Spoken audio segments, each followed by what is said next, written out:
Nancy, did you want to say a few words? Sure.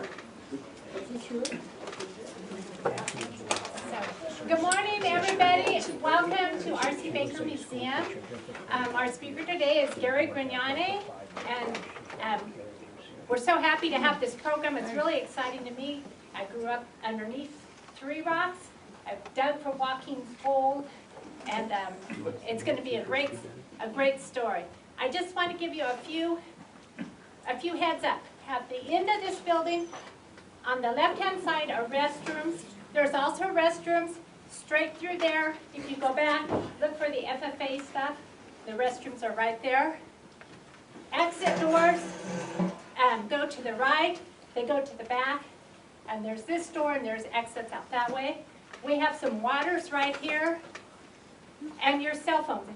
If you haven't thought about it, maybe you take your cell phone for a while. Okay, and so with that, Gary, it's all yours. I'd like to thank everybody for coming, and I'm surprised at the turnout. That's pretty good for Mariana. And Mariana is a deep and complicated little subject too, and came across a lot of information on her. Well, we wrote a little book a few years ago on Murrieta, and while doing the research, came across a lot of things on Mariana, and I find her very, very interesting and intriguing, and there's a lot of questions that arise, and some I hope to answer today, and there'll still be questions when I'm done, but it's an interesting story. I made an outline because I have a tendency to ramble, and so I'm going to start from the beginning. And she was born in 1831, and there's even discrepancies on that. There's one book that has been written about her. If anybody gets a chance to get this book, there's every once in a while one comes up on Amazon, but they're hard to find. And it was written by Raymond Woods. He was a doctor from the LA area. He wrote this book in 1970, and it's a very good book on Mariana.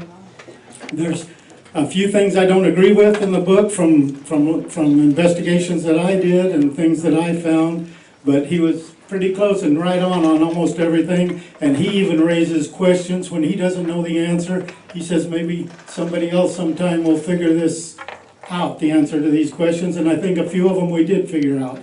So anyway, it is a good book. Again, I'd like to, Mr. Crayenhagen's here. Mr. Amaro's here, anybody that's read the book there, and I'll talk a lot about him and introduce him in a little bit, and very knowledgeable on the area.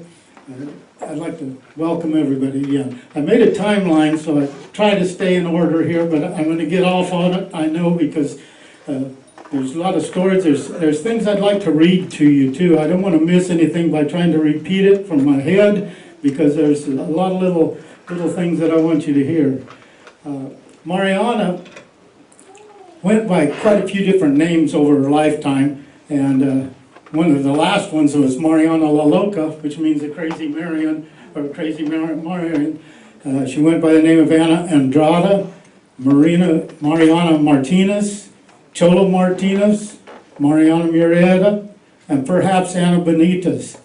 And I'm going to go right now. On 1831 is when I believe, and I'm pretty sure she was born 1831. Woods says maybe 1845, but when you start looking at all the evidence, that doesn't make sense. And one reason why, I found an 1880 census from Mr. Iddings, gave me an 1880 census on Mariana when she was up by Martinez Springs at 3 Rocks. And she was there with his great-great-grandfather, Manuel Amaro, and I'll tell you more about him later. Rafael Murrieta was up there, and it was pretty interesting. But when she told her age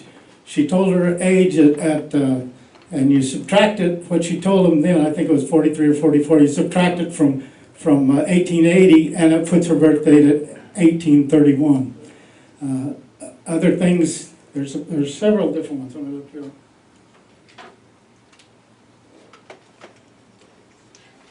here. I drew a little, I'll go back into a little bit more on when she was born and why I think that as I come across them as we're talking. But right here is I just made this isn't to scale or anything, but a lot of people don't even know where we're talking about when we talk about Mariana. And she spent a lot of time in New Hydra, which is right down the ridge. You come up the ridge a little ways back here, you got Three Rocks, and Martinez Springs, this side of Three Rocks. Now it's on Dave Wood's property and borders close to Bert Will's property up in that area, and the Cantua Ranch. All of them sort of come together right in the area. I did some research on the actual property where she was at. It was pretty interesting what I found out there, and I'll bring that out. Her death records also show that she was born in 1831. She died, she was in 1902, was hit by a train. And again, I said I'm skipping around, but I want you to, we're going to sort of narrow in on here. But in 1902, she was hit by a train in Kingston. And when they buried her, family members, or Gabriel Soares was the man she was living with at Kingston at that time. And the records show that she was born in 1831 on those records too. When she died, they said she was about 71 or 72 years old. She went to prison in 1885 for the killing of the Corona child. And I'm skipping around, but I'm trying to show you. And when she was in there, they took a picture that they have back here in the museum. And that was given to the museum by the Parra family, who's also up here in Los Gatos Canyon. But she was probably in her 60s at that time. And it all sort of makes sense with it showing where her age was when she passed away.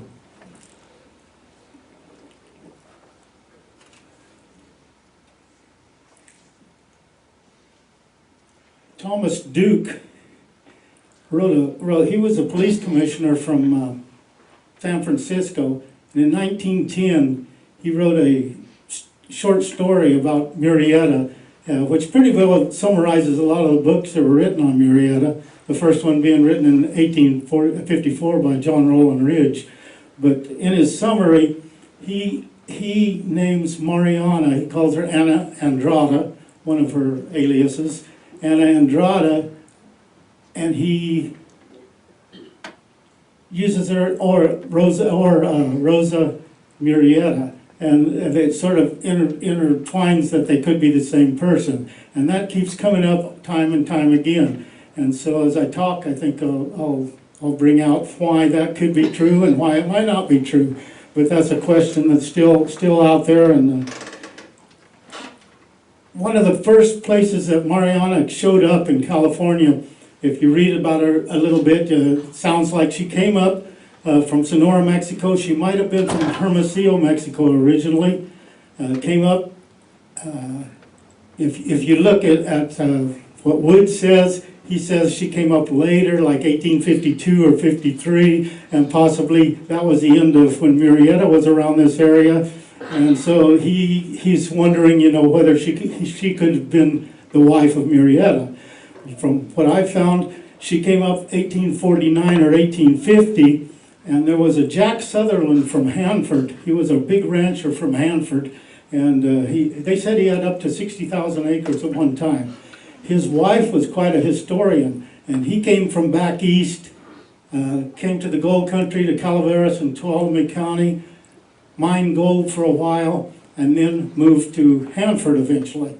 His wife was with him at the time, and his wife, Murrieta, spent some time near Columbia and Sonora, and his wife knew Murrieta and knew Mariana, and she talks about it, Miss Jack Sutherland. And an interesting part for the people from Coalinga, Jack Sutherland in later years came to either own or lease, I haven't defined which one, but he was on it quite a while on the Coalinga Mineral Springs right out here. And when they finally shut the mineral springs, here I'm getting on a little side thing, in 1911, he talks about shipping the furniture out to Alcalde Ranch by horse and wagon, and then the furniture was shipped by train to Hanford and sold. A lot of the old furniture from the Coalinga Mineral Springs. Cranehagen peaks right above that. She was also, Mariana was seen a lot around Cranehagen's store, around Pozo Chanet, which is right down here where all the creeks come together, not too far out of Coalinga, and one of the earliest sites here around this area. Again, Pozo Chene would have been right over this way. I guess my map should be this way. Blue Lighters in the back. La Libertad was an old Mexican town that was right out by where present-day Burl, about 5 miles from present-day Burl. Rancho de los Californios was on the San Joaquin River. These are the towns that were in existence in Mariana's days, in the early days. And Rancho de los Californios on the San Joaquin River, we ranch right next to that. And actually the cemetery from Rancho de los Californios is on the property we have now. Las Juntas, that was right where Mendota is. That's where the San Joaquin River and the Kings Bypass, San Jose, San Juan de San Jose Slough come together. That would be Las Juntas over by Mendota. But this is sort of her circle here. And a little farther out, but I'll talk a little bit more about that.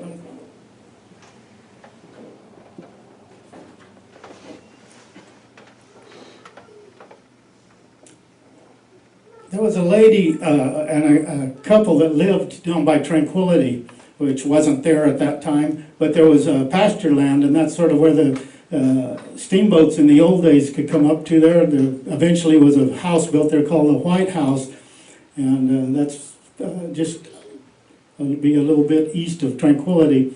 But there was a Teodor Arredondo that lived there, and he ran pack animals, and he was a very good friend of Mariana's. And a lot of information went back and forth between them. There was some letters written from Mariana to Teodora Arredondo, and I would like to find those letters. I don't know if that's possible, but maybe they're still floating around somewhere out there.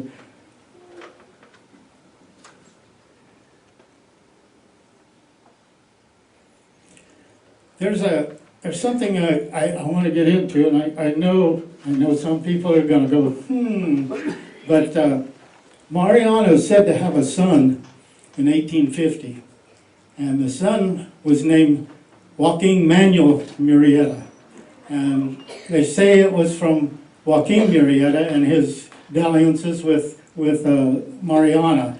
Now, there's been a lot of people that put that down and say that's not true, couldn't be, she was too young.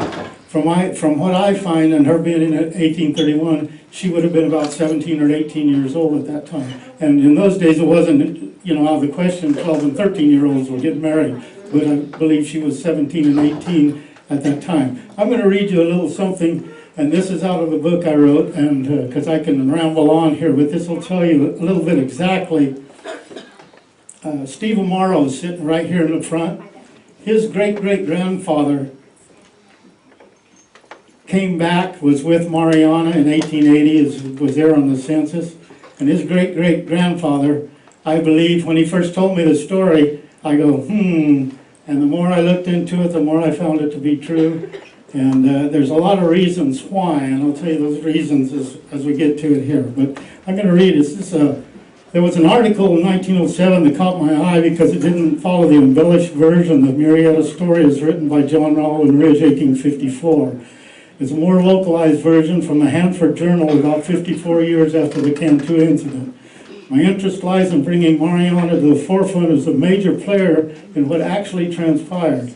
A few years ago, I had the luck of being steered toward a 77-year-old man that had a Murrieta room in his house. And that's this man right here. He came down from Lakeview, Oregon. Thank you, Steve, too.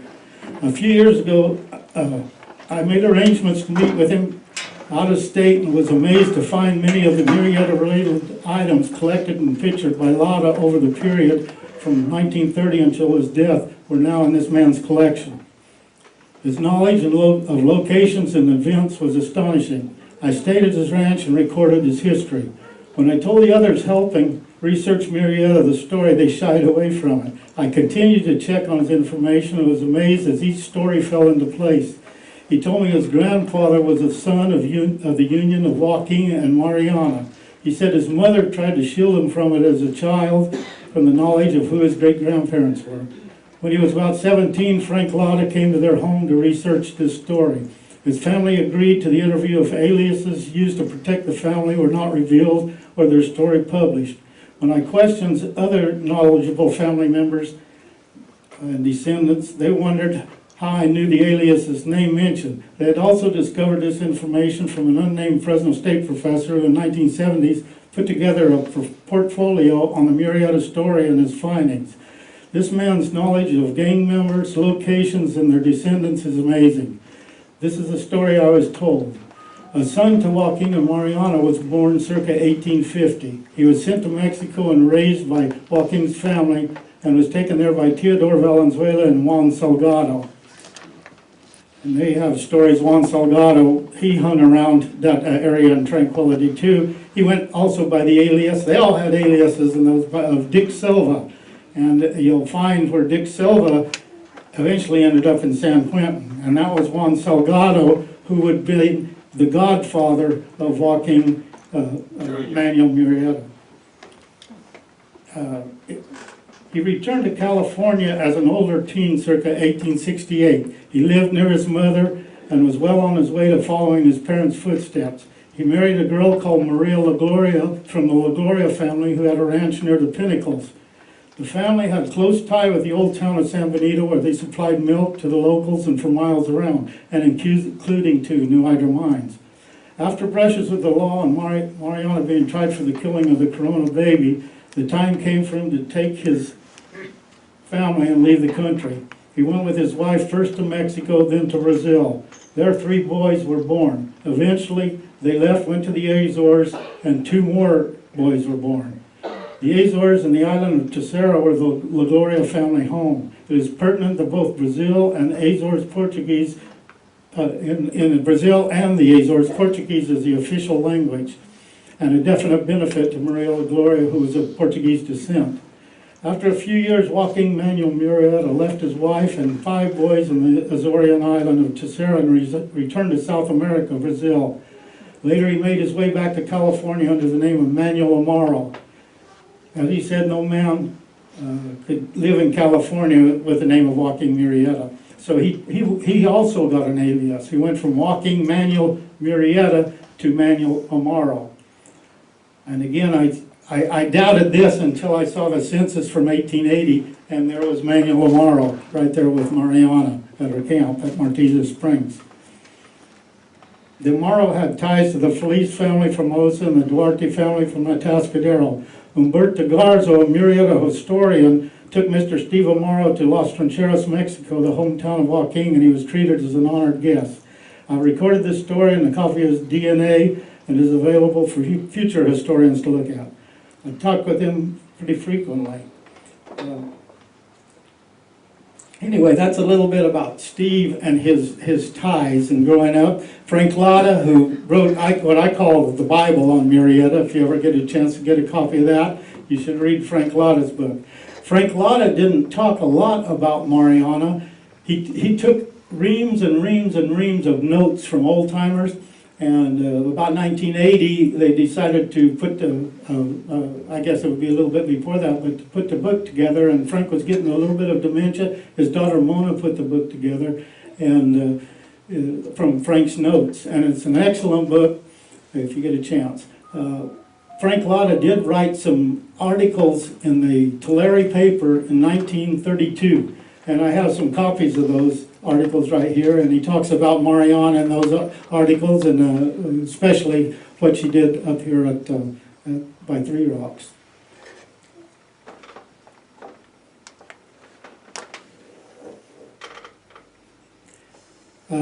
If we go to 1874, that's one of the first places where Mariana really came out on the papers and got to be a little better known. And she was camped over by Avenel, and a reporter from it was a Chronicle even at that time, but and there was a San Francisco Call. There were several San Francisco papers, but there were reporters that were with the officers that were chasing Tiburcio Vasquez, and they had chased him down, tracked him down, and they stopped at Mariana's camp to talk to her a little bit to see what information they could get from her. And they described Mariana She was about 43 or 44 years old at that time, and there's another indication from that, how I deduced the age back to 1831, her year of birth. But when they were talking to her, they said she was still at 44 years old, she was a beautiful lady. They said her teeth were perfect, and she was just full of energy and talking, except she did lean a little toward the al dente and had to have a few drinks, and the more she talked, the more she drank, the more she talked. But she didn't give them a whole lot of information, except she said Tiburcio didn't hold the candle to Murrieta. No, she didn't really care for Tiburcio a whole lot in her stories.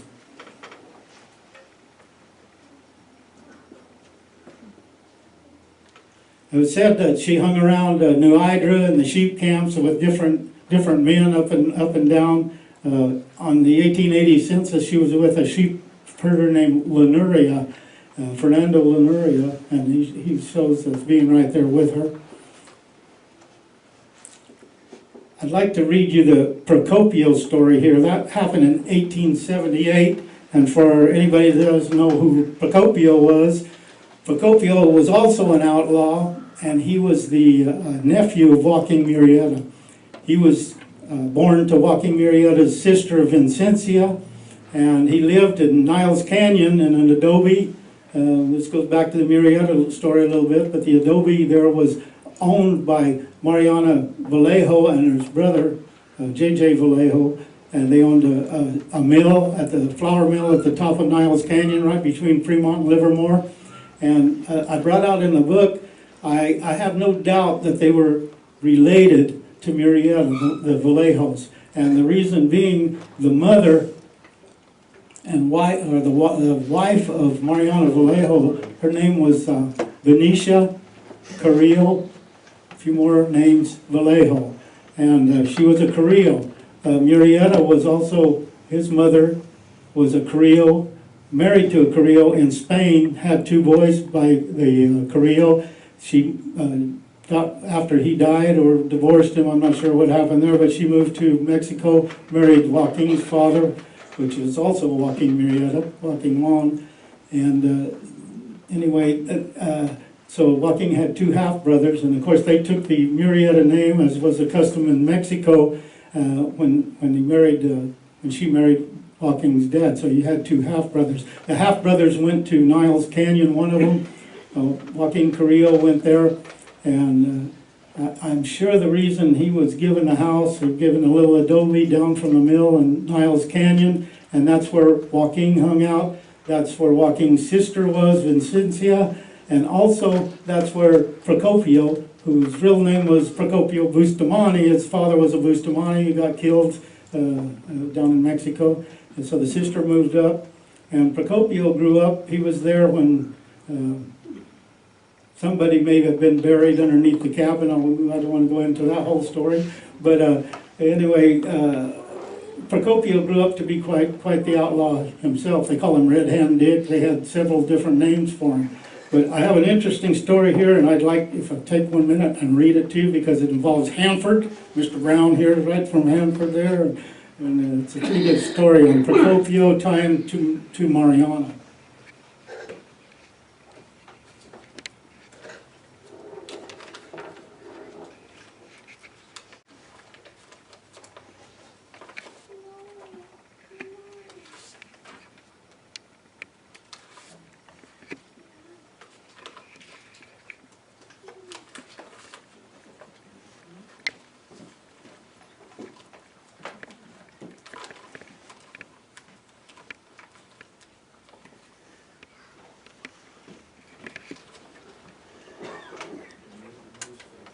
Well, I'm just going to tell you the story. Procopio, there was a store down in Hanford called, it was Weinstock's, and it was a jewelry store. Procopio ended up robbing that jewelry store, and when he decided, he left Hanford and crossing the Kings River and the sloughs coming this way, he was headed to Pozo Chenet and the Crayenhagen store. Crayenhagen's had a store at Pozo Chenet, and that's where Procopio was headed. He ran into a guy who had a horse.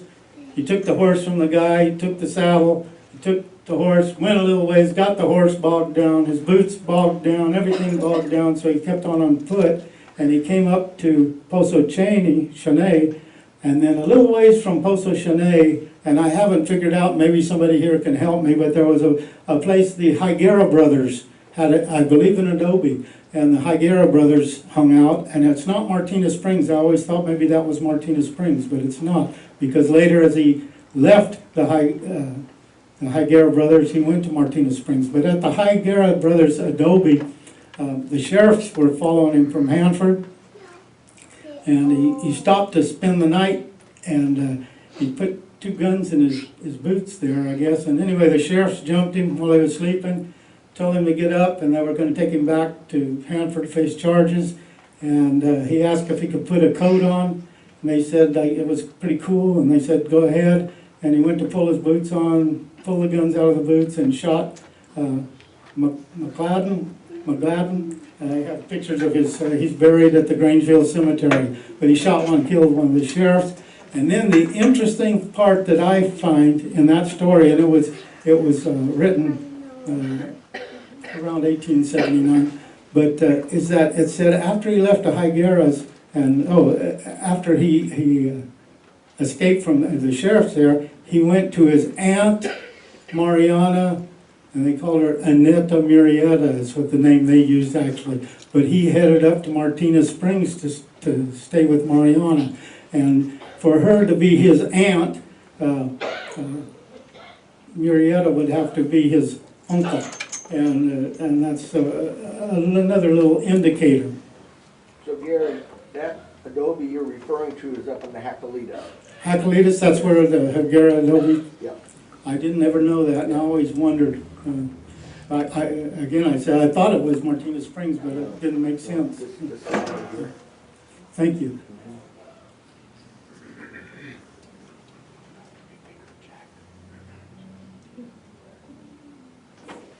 I think what I really like to get into is what happened up at Martinez Springs, and I have some articles on that I can find and go into it. But sometimes maybe I'm better just talking and telling the story here. But around 1883, Mariana started writing letters back and forth to Teodoro Arredondo, which is down by Tranquility where they have their fax string, and they started bringing up this idea of some sort of revival or reunion up at Martinez Springs and around Three Rocks. And she sort of formulated this story over a little bit of time. And closer to 1884, and especially 1885, she started bringing in people and telling them it was going to be the end of the world. And this sounds pretty fantastic, but she told them the end of the world was coming. She had met a father, I know we have the Catholic church here, so I'm going to try to tell this exactly right, but she had seen a Father Megan up there. And Father Megan had told her that the end of the world was going to be coming in 1886. I believe it was in May. And so anyway, the word started spreading out. She told them that the Three Rocks up there were cathedrals that would open up, that there was a tree of life there.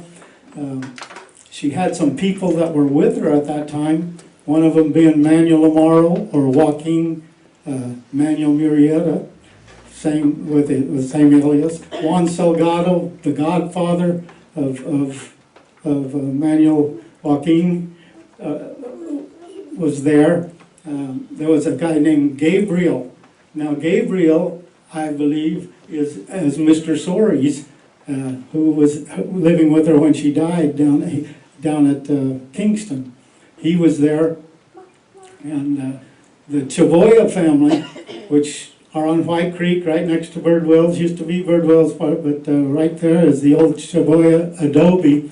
The Chavoyas were big supporters of Mariana, and little by little word got out, and they say the Spanish people, the Basque people, the Portuguese people came from all over to come and be with her. And as word kept getting out, she said she could heal the sick, she could do miracles. And come to find out, Juan Salgado was a ventriloquist. And so they would, she had rocks there that would talk and everything else. So things that there's stories too about exactly the rituals she would put on, and it was pretty amazing, and they were pretty involved. But the people all camped up there between Martinez Springs and around Three Rocks. They said there was an entrance. She told them there was an entrance to the, would be the West Rock, the far West Rock. But between the West Rock and the Middle Rock is where sort of where they would stop and meet and talk, and she would preach. And I have some pictures up here, but I climbed up there a few times. I know Bird Wells and a lot of you have all been up to Three Rocks, but right between those two rocks, there's two flat stones, maybe 4 or 5 feet long, and they're polished on top. To me, they're polished. You can look, everything up there is sandstone, and those stones are smooth, and that was right where the preaching. And I don't know, the Indians, that was a special place, a holy place for them. I don't know, but I'm thinking that maybe those rocks had something to do with Mariana and what she was doing right there.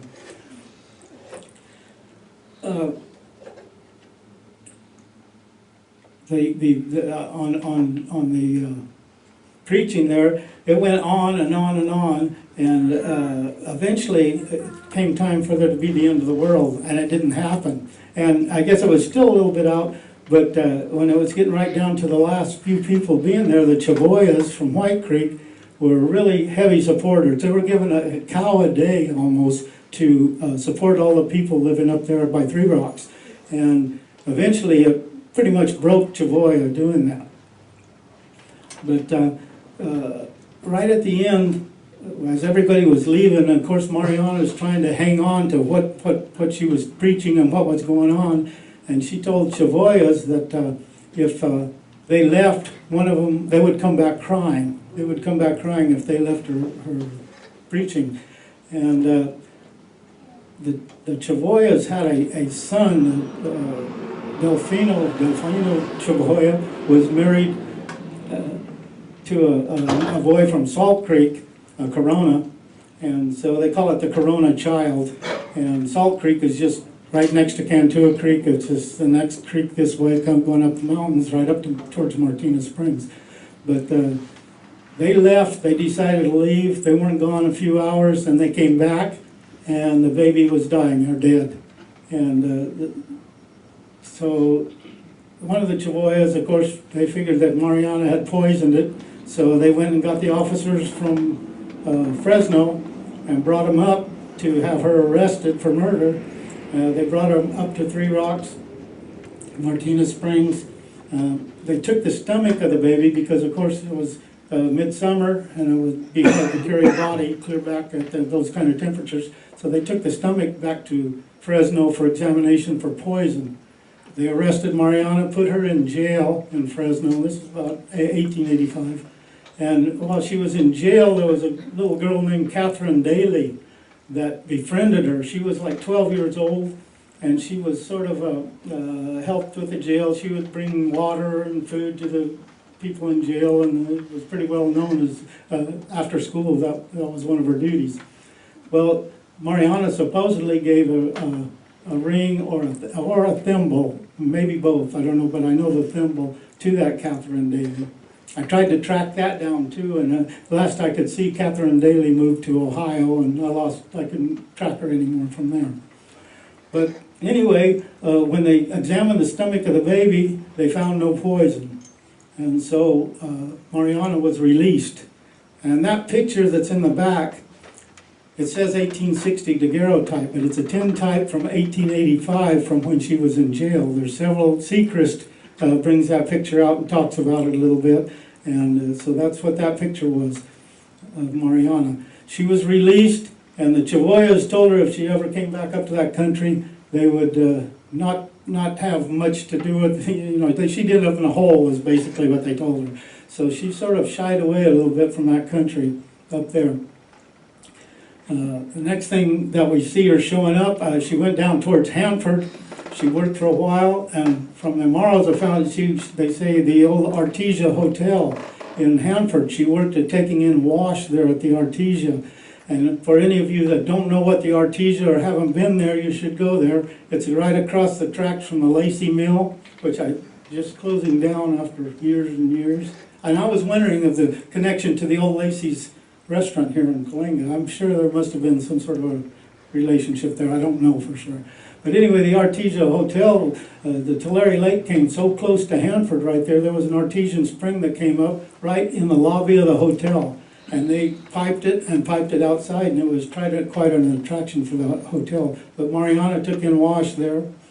There's a story I wanted to read to you now. It's about, I got it from Mr. Iddings, who did a lot of research on the Three Rocks area in Cantua, and he came across this. I asked him if I could use it, and he said yes.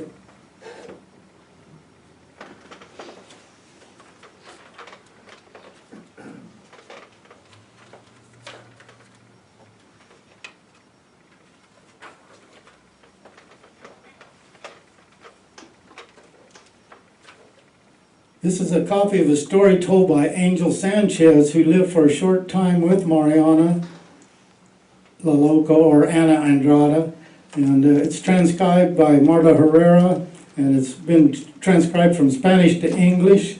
And I'll read you the letter that goes with it. It says, while researching for Terry Renega and Maria Rosario Feliz, we ran into this story, who established another account. It was Joaquin Murrieta's mother who was raped. And that's interesting because when you go back to the Joaquin Murrieta story, they talk about Rosa being raped and that being part of the revenge. There's about 3 stories that say it was Rosa's mother and not Rosa, which could make sense. And that's what he's saying in this article too.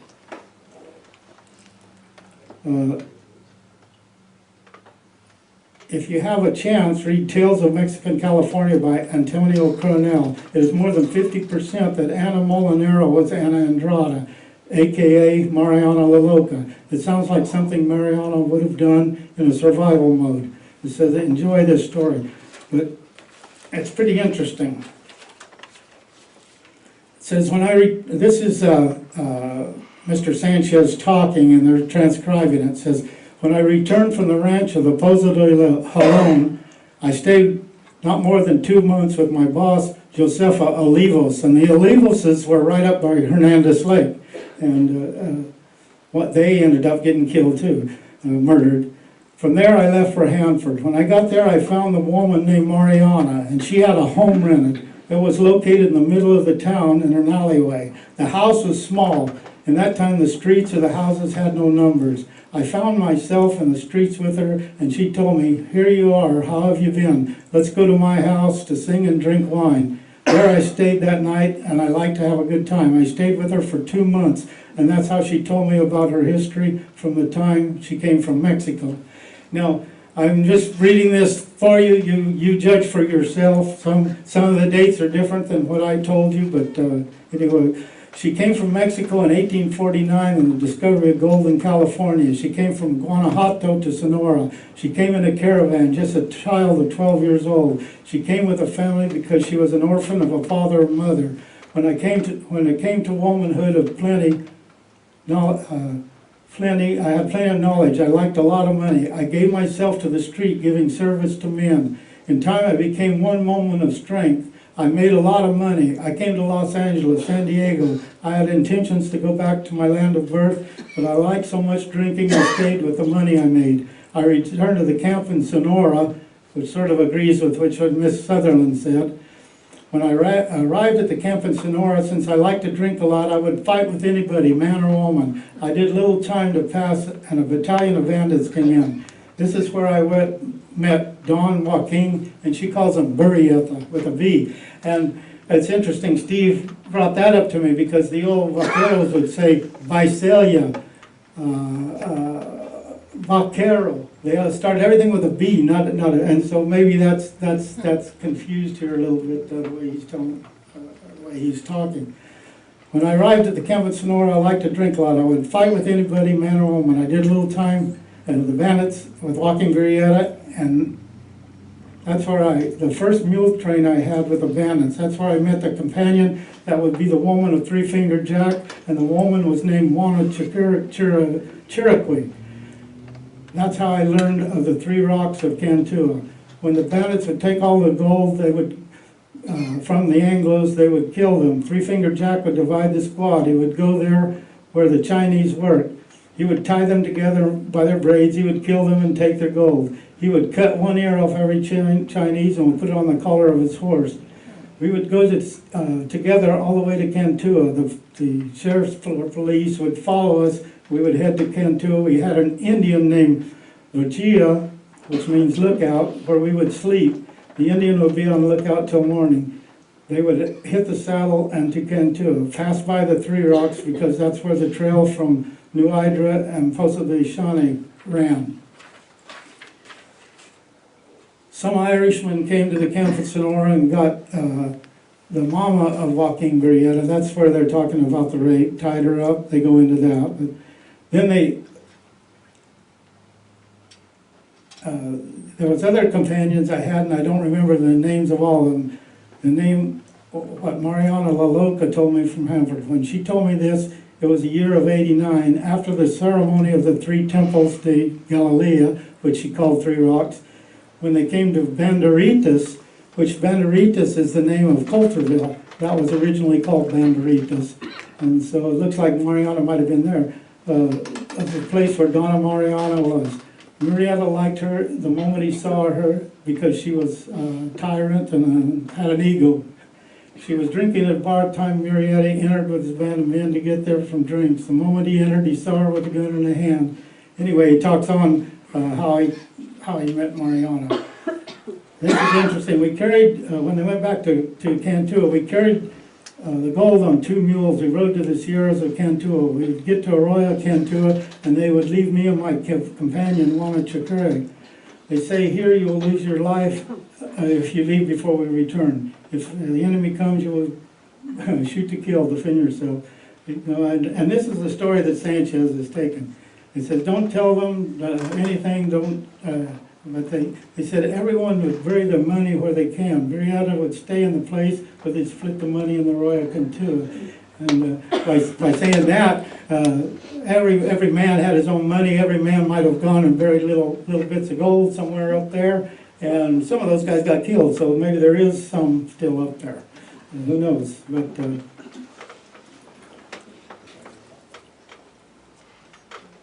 where they would leave Donna Maria and Donna Juana, from there they would leave to Pozo Chane, and here there were bars and residents of the place named Crayhagen, and that guy was wondering if his name wasn't Clay Higgins, but no, it was Crayhagen, and I'm not offending you, but he said he was Jewish, and he was nicknamed Pate de Palo, which meant wooden leg.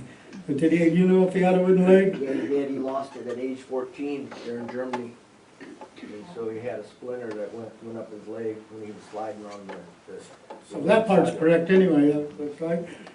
The name they put to him because he had a foot of wood, his right leg. He would arrive at the place and have a good time. We stayed 3 days, and then on the 3rd day, the enemy came. The Indian that came with us, lookout always, he was up high watching. We saw him come. Again, this is Sanchez, the Mexican, telling his story.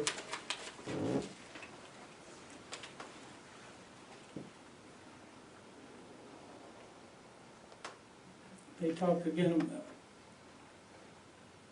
I like the way they talk about splitting the money. Here we would leave us,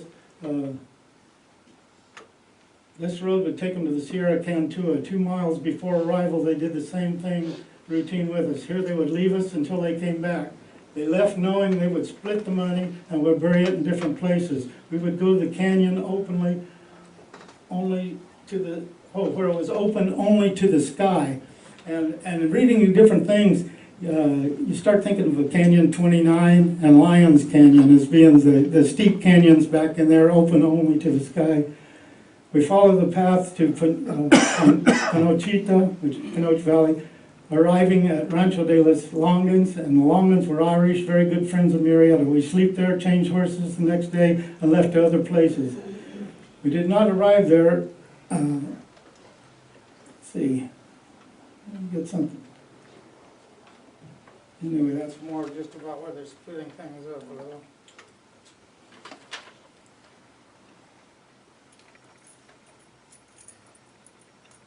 Anyway, I think that's enough of her story, but that's the Sanchez story.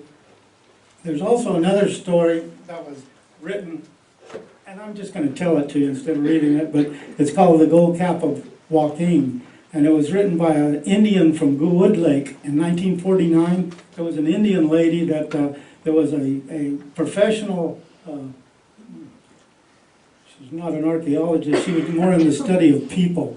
And she was professional, and she documented this story. Toho was the Indian's name, and the Indian knew Mariana, and she talked about going and meeting with Mariana and picking berries with Mariana. She says Mariana was hard of hearing, which makes sense.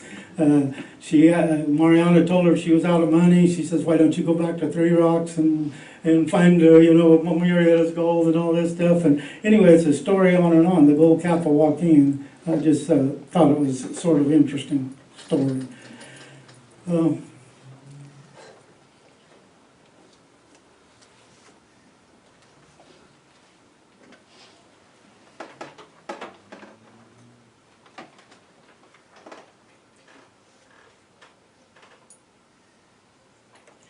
This is back to the Henderson interview. It says in 1874, Mariana was 43 years old, as Boyd describes. Then she must have been born in 1831, making her 17 years old in 1848 when gold was discovered on the American River. Mexicans from the state of Sonora started arriving around 1848. Let's go on Mariana more. This is written by a man named Humberto Garza. Humberto Garza was from, or is still, he's alive, he's in his 80s, and he's from Sanger, California. And he did quite a study on Murrieta, and he actually came to Steve and talked to Steve about his relatives, and I wanted to Steve to go back with him back down to Mexico and to the town of Altar, and right there where Caborca. And there's one more, Trincheras. Okay, so they went down. Steve was treated very well down there, and Garza wrote two books. I have copies of them here. One's called Demystifying Murrieta, and the other one is just Joaquin Murrieta. And in those books, he talks quite a bit about Steve, but I don't know exactly how to put this, but it gets a little off, and he's a little bit radicalized. That's what I want to say, and I don't nothing in a bad manner. I went to some of his speeches. I've listened to him talk. I've asked him questions, Humberto, but he actually invented another Murrieta. There was five that the officers, because the real Murrieta was about over 6 foot tall, light hair, light eyes, and a güero you'd call him in Spanish. And Humberto wanted Murrieta to be shorter, dark eyes, being a hero to the Mexican people, to be more fit the role. And actually, I see too where he changed the mother's name to Orozco, and did several things that you don't find anywhere else except in his writings. And so anyway, I'm not putting him down, but that's a little bit about Humberto. Well, he thought that the family, we were Mexican, and we have no Mexican blood. Mariana don't got Mexican blood, none of them, except the Savoy is mine. But he changed the name from Alfamosa to whatever it was, but what they didn't know, he didn't know that when Joaquin at Three Rocks sent his son at age 5, with Theodora took him, Juan Salgado was his godfather, took him all the way to Caborca to be educated, because the Murrietas were educated people. And so he kept trying to make this whole story, and even the state of California, they call us Mexican bandits, but we weren't Mexican. And the name Murrieta come from Brazil. So I don't know, here I go off like Mariana, but anyway, I couldn't agree. I kept telling him, no. Joaquin was 6 foot, 6'2" actually. Right there, he looks exactly like my father, exactly. And at my father's age, looked just like Joaquin.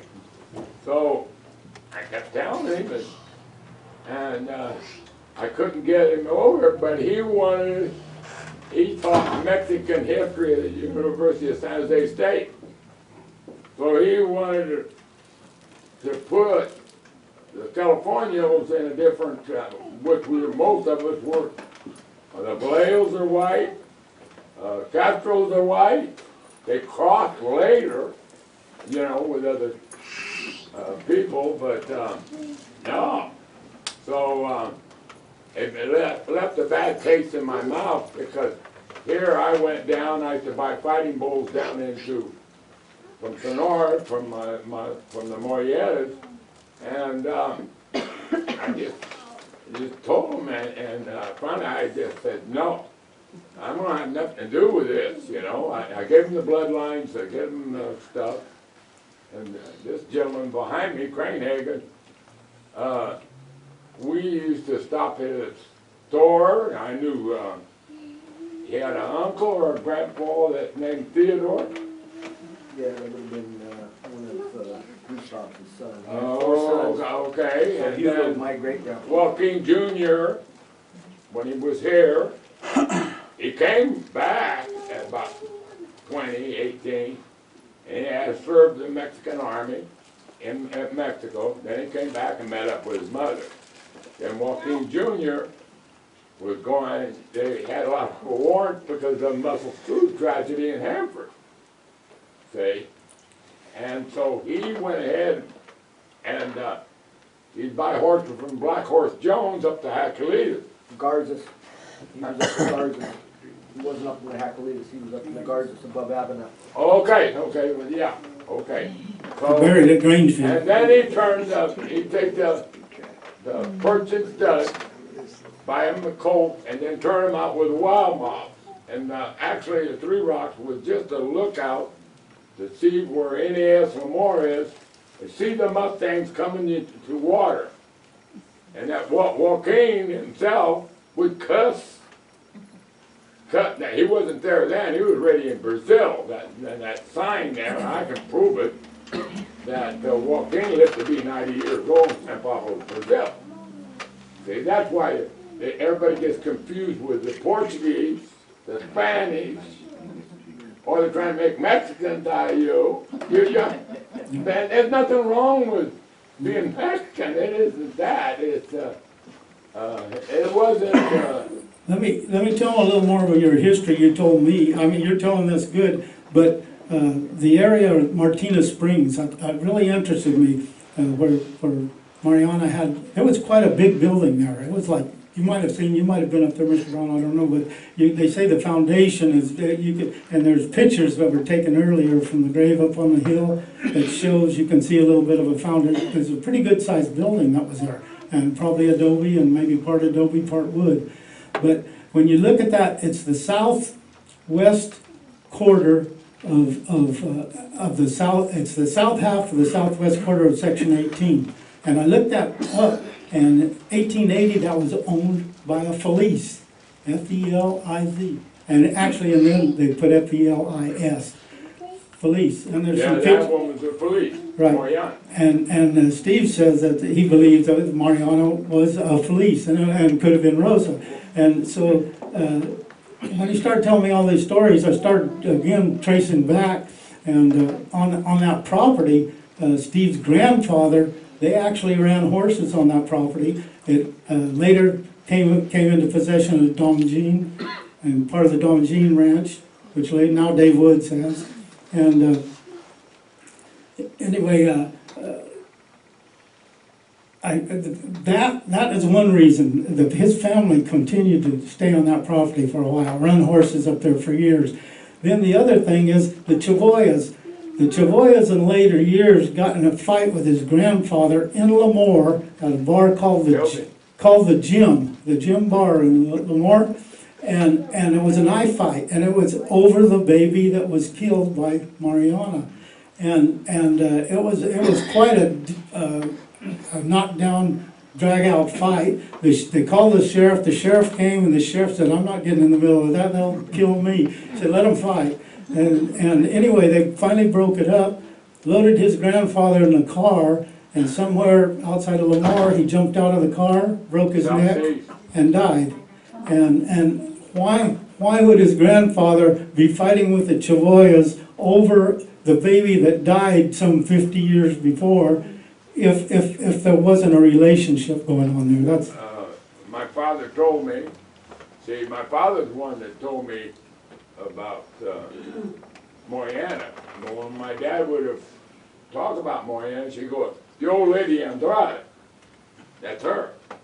So when my grandfather, on that fight, he says, "Now look, you said Mariana."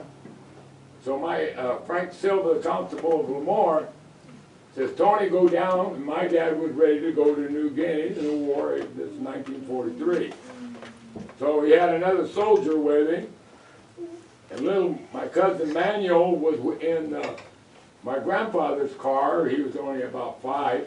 So my dad grabs Manuel, puts him in the car, and goes in there before the cops. So Frank Silva knew that over this Murrieta stuff, with the people of Lemoore, and we didn't, he didn't, he knew we had a lot of problems because we had to live the path.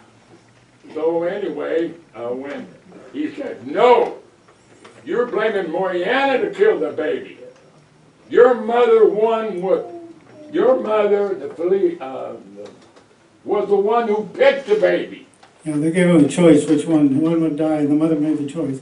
And then another thing he brought up, that they didn't find poison in the stomach of the baby, but he brought up ground up glass, and that's why they didn't find the poison.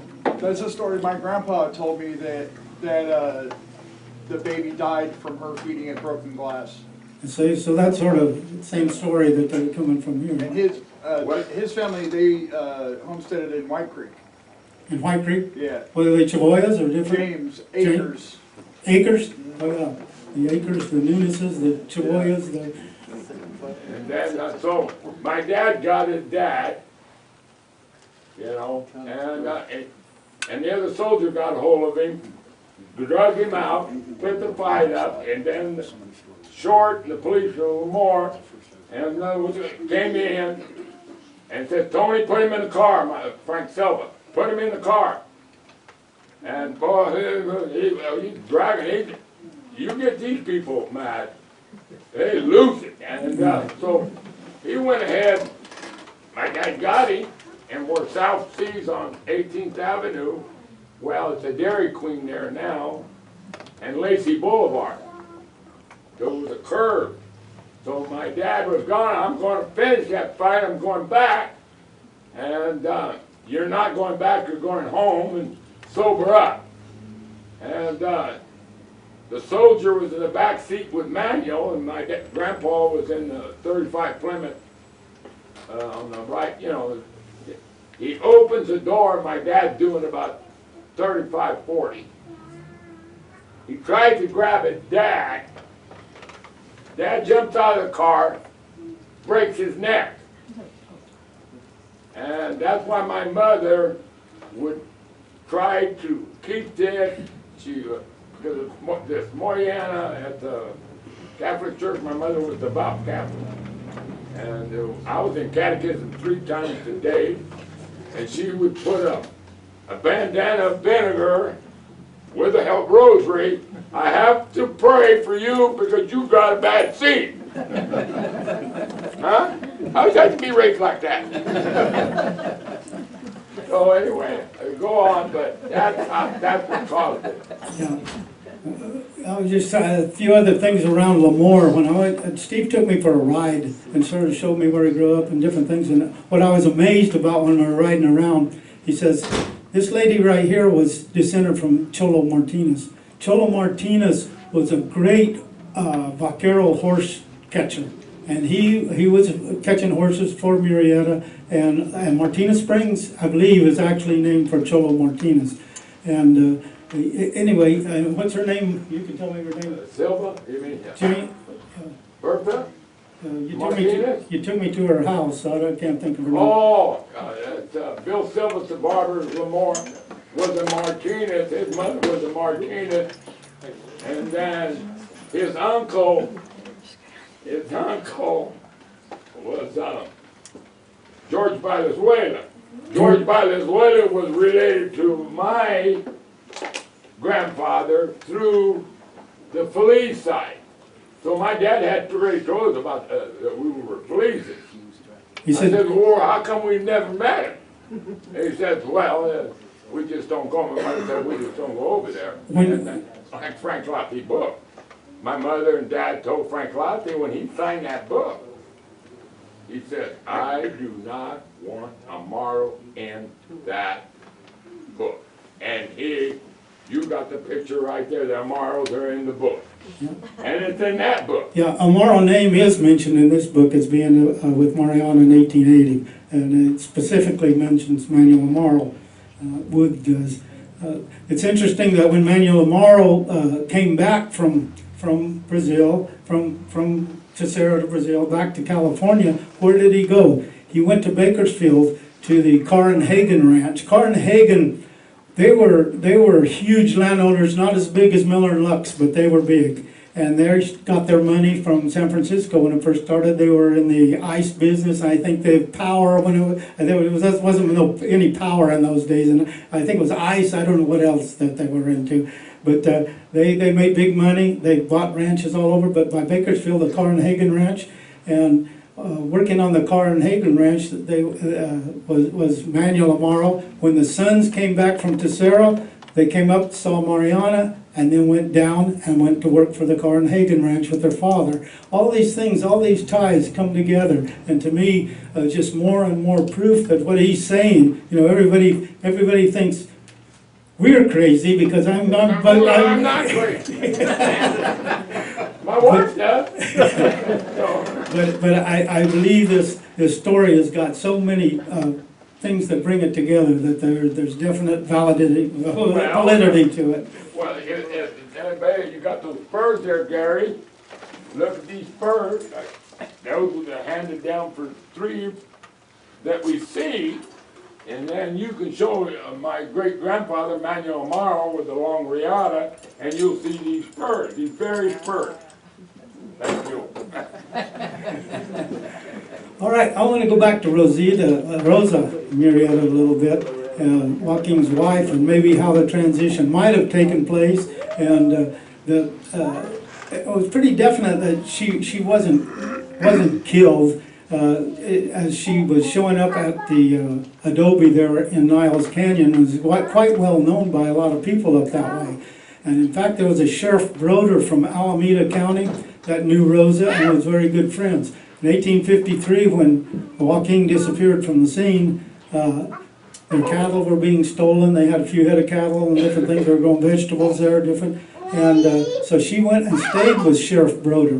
At that time, she gave him some papers and different things that Frank Lotta ended up with. And then after that, Rosa sort of disappears from the scene. So that would have been late 1853. And so you talk to a lot of historians on Murrieta, and they go, what happened to Rosa? What happened to Rosa? What happened to Rosa?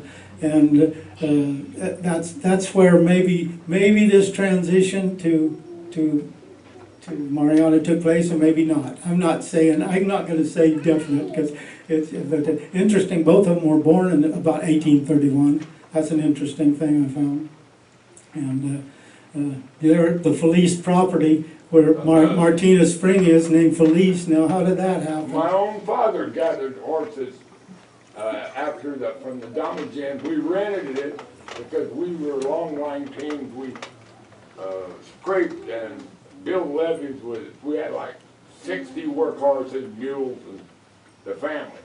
Then the mares, we would take them out of Pearl, California, and take them up to them. My dad was maybe 7, 8 years old, and he would drive those horses, horseback, all the way down to the Rancho Cantua and on the way out. But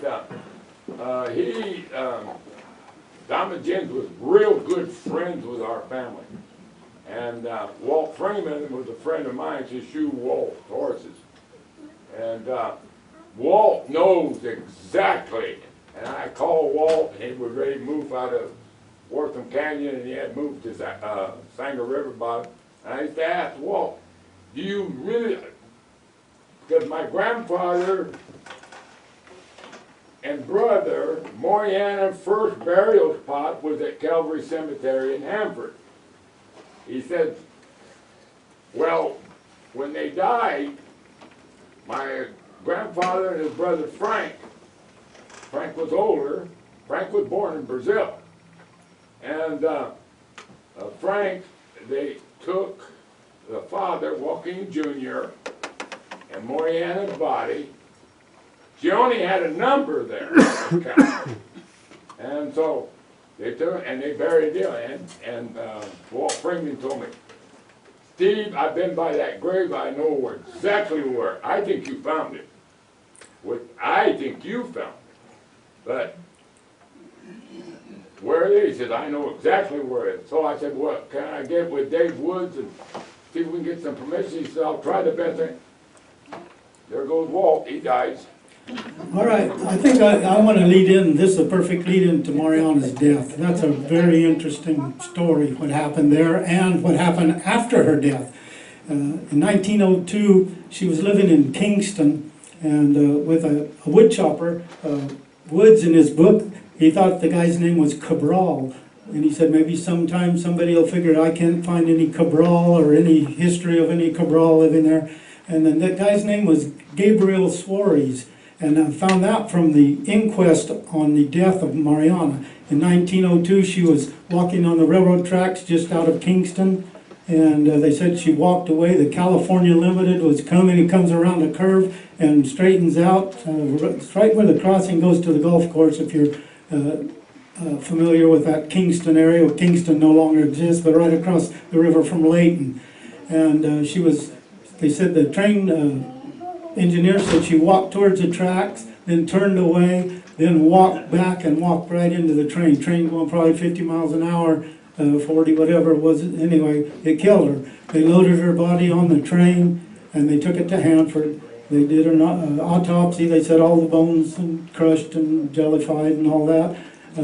Anyway, and so they had a funeral and buried her in Hanford at that time.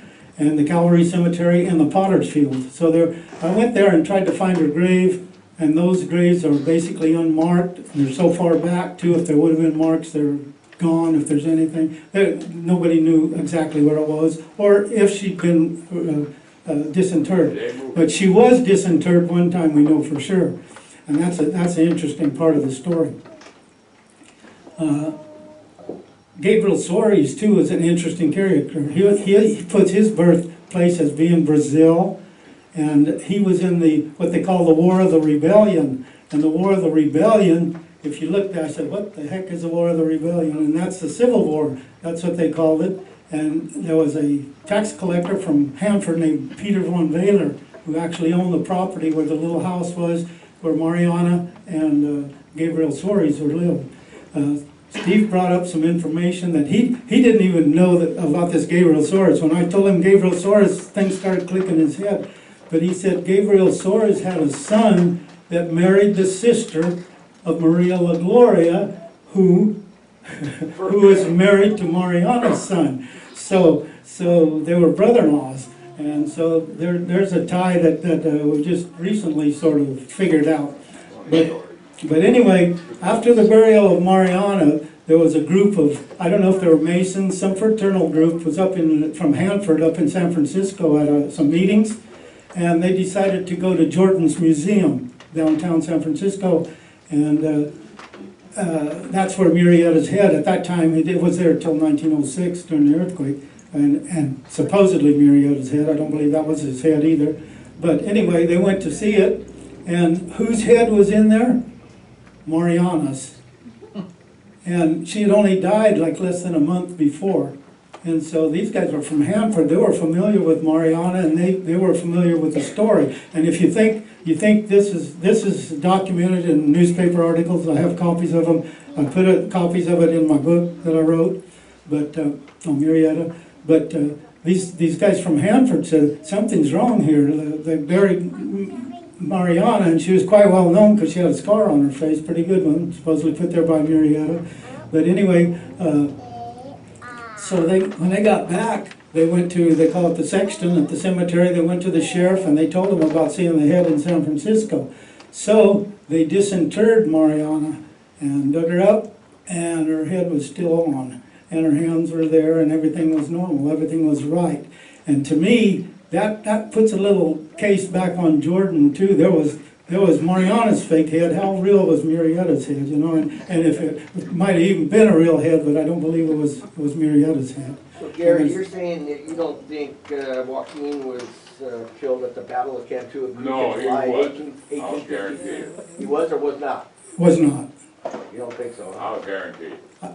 I'd say 90-some percent. And the reason being, I put all my reasons from the little book I wrote, but just one thing after another, and if you start reading articles from the time, even the Spanish people didn't believe that he was killed there. He's a little bit radicalized, that's what I want to say, and I don't, nothing in a bad manner. I went to some of his speeches, I've listened to him talk, I've asked him questions, Humberto, but he actually invented another Murrieta. There was 5 that the officers, because the real Murrieta was about over 6 foot tall, light hair, light eyes, and a güero you'd call him in Spanish. And Humberto wanted Murrieta to be shorter, dark eyes, being a hero to the Mexican people, to be more fit the role. And actually, I see too where he changed the mother's name to Orozco, and did several things that you don't find anywhere else except in his writings. And so anyway, I'm not putting him down, but that's a little bit about Humberto. Well, he thought that the family, we were Mexican, and we have no Mexican blood. Mariana don't got Mexican blood, none of them, except the Savoy is mine. But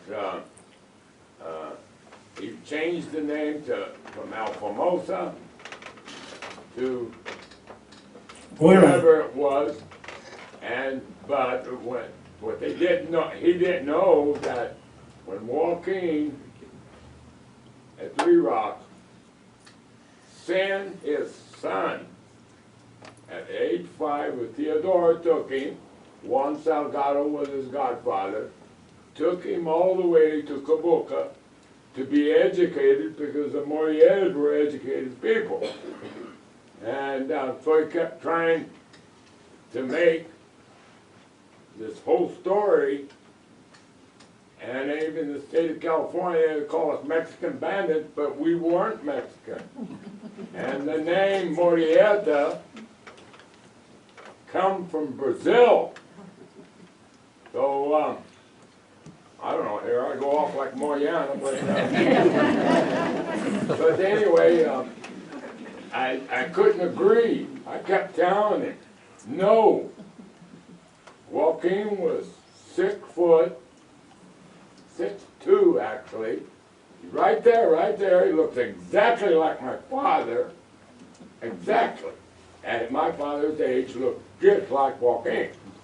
So I kept telling him, and I couldn't get him over, but he taught Mexican history at the University of San Jose State. So he wanted to put the Californios in a different, which most of us were. The Valleos are white, Castros are white.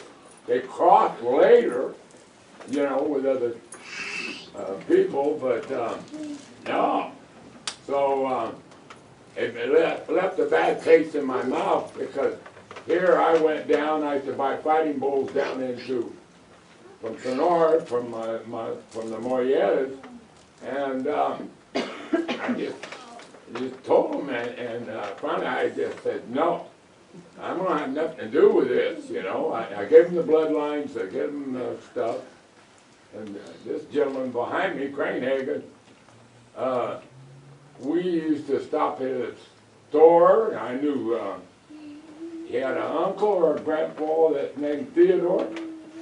Yeah, that would have been one of Gustav's sons. Oh, okay. So And he was then my great-grandpa. Joaquin Jr., when he was here, he came back at about 18, and he had served the Mexican army in Mexico. Then he came back and met up with his mother. Then Joaquin Jr. was going, they had a lot of warrants because of the Muscle Screw tragedy in Hanford. See? And so he went ahead and he'd buy horses from Black Horse Jones up to Hackalitas. Garzas. He was up in Garzas. He wasn't up in the Hackalitas, he was up in the Garzas above Abana. Okay, well, yeah, okay. So, Buried at Grangefield. and then he turned up, he'd take the purchase stud, buy him the colt, and then turn him out with a wild mouse. And actually, the Three Rocks was just a lookout to see where NAS Lamore is, to see the Mustangs coming into water. And that Joaquin himself would cut. Now, he wasn't there then, he was already in Brazil. That sign there, I can prove it, that Joaquin lived to be 90 years old in San Pablo, Brazil. See, that's why everybody gets confused with the Portuguese, the Spanish, or they're trying to make Mexicans out of you. There's nothing wrong with being Mexican. It isn't that. It's it wasn't. Let me tell a little more of your history you told me. I mean, you're telling this good, but the area of Martinez Springs, that really interested me, where Mariana had, it was quite a big building there. It was like, you might have been up there, Mr. Brown, I don't know, but they say the foundation is, and there's pictures that were taken earlier from the grave up on the hill that shows, you can see a little bit of a foundation. There's a pretty good sized building that was there, and probably adobe and maybe part adobe, part wood. But when you look at that, it's the southwest quarter of the south. It's the south half of the southwest quarter of Section 18. And I looked that up, and in 1880 that was owned by a Feliz, F-E-L-I-Z, and actually, and then they put F-E-L-I-S, Feliz. And there's some pictures. That one was a Feliz, Right. Mariana. And Steve says that he believes that Mariano was a Feliz and could have been Rosa. And so when he started telling me all these stories, I started again tracing back. And on that property, Steve's grandfather, they actually ran horses on that property. It later came into possession of Dom Jean and part of the Dom Jean Ranch, which now Dave Woods has. And anyway, that is one reason that his family continued to stay on that property for a while, run horses up there for years. Then the other thing is the Chavoyas. The Chavoyas in later years got in a fight with his grandfather in Lemoore at a bar called the Gym Bar in Lemoore, and it was a knife fight, and it was over the baby that was killed by Mariana, and it was quite a knockdown, drag-out fight. They called the sheriff. The sheriff came, and the sheriff said, "I'm not getting in the middle of that. They'll kill me." He said, "Let them fight." And anyway, they finally broke it up, loaded his grandfather in the car, and somewhere outside of Lemoore, he jumped out of the car, broke his neck, and died. And why would his grandfather be fighting with the Chavoyas over the baby that died some 50 years before, if there wasn't a relationship going on there? That's my father told me. See, my father's the one that told me about Mariana. But when my dad would have talked about Mariana, she'd go, "The old lady Andrade." That's her. So when my grandfather, on that fight, he says, now look, you said Mariana. So my, Frank Silva, the constable of Lemoore, says, Tony, go down. And my dad was ready to go to New Guinea in the war. This is 1943. So he had another soldier with him. And my cousin Manuel was in my grandfather's car. He was only about 5.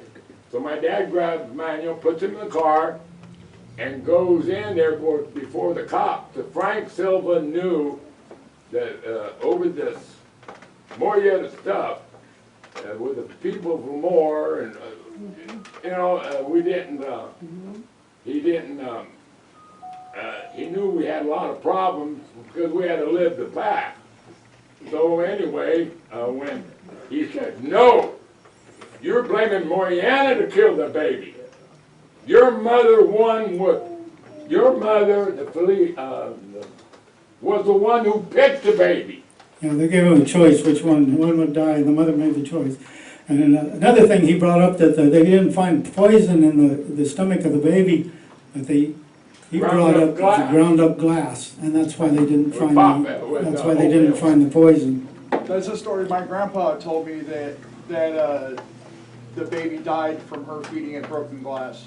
So that's sort of the same story that they're coming from here. And his family, they homesteaded in White Creek. In White Creek? Yeah. Were they Chaboyas or different? James Acres. Acres? Oh yeah. The Acres, the Nuneses, the Chaboyas, the...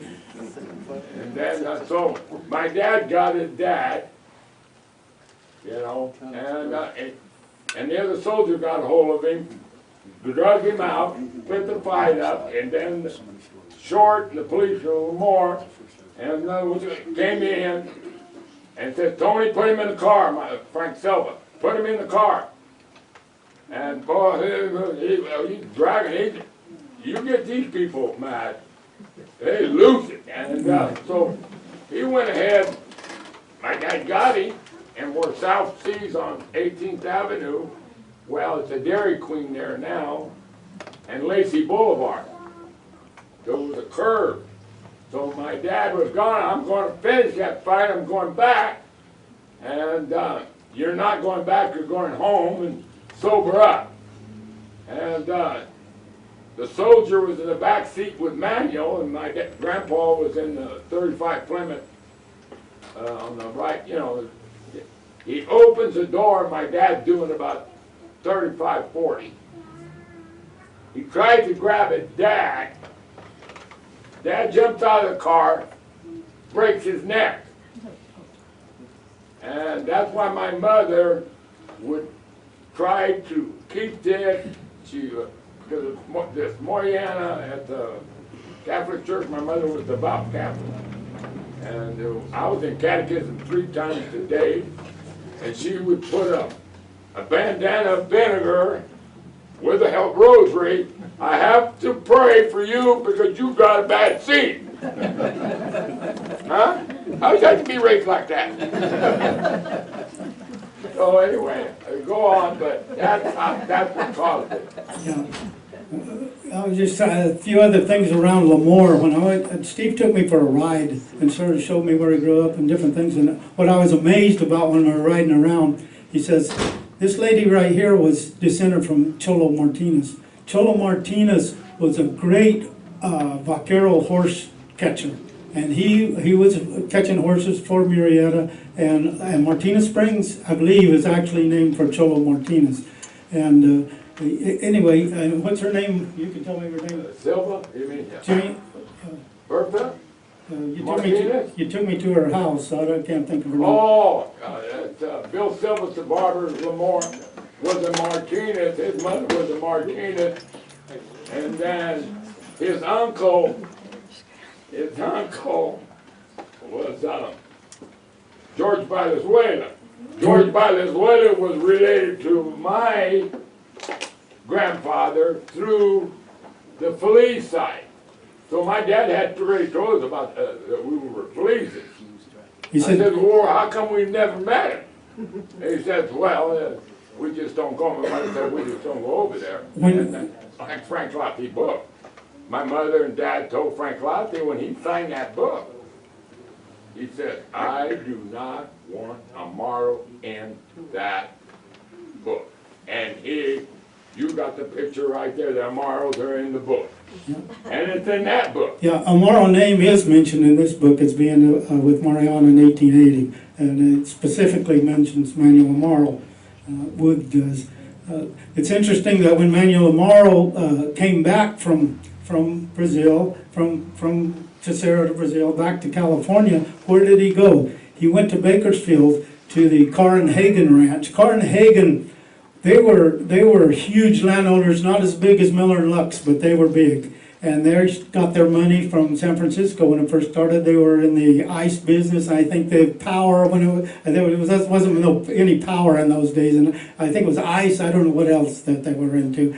But they made big money. They bought ranches all over, but by Bakersfield, the Carr and Hagen Ranch, and working on the Carr and Hagen Ranch, was Manuel Amaro. When the sons came back from Terceira, they came up, saw Mariana, and then went down and went to work for the Carr and Hagen Ranch with their father. All these things, all these ties come together, and to me, just more and more proof that what he's saying. You know, everybody thinks we're crazy because I'm not. But I'm not crazy.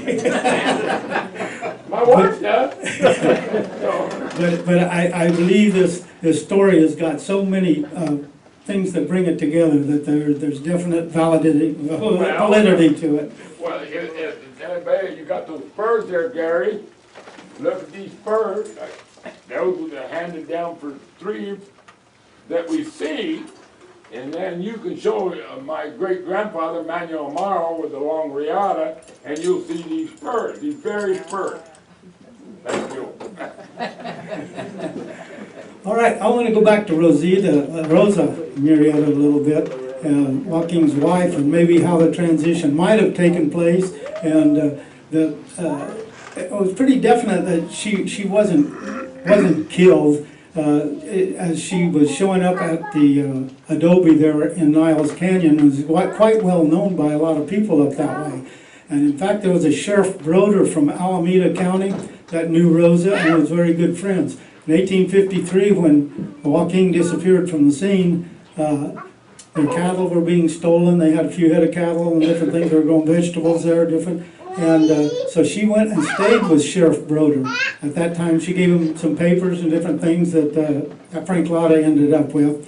And then after that, Rosa just sort of disappears from the scene. So that would have been late 1853.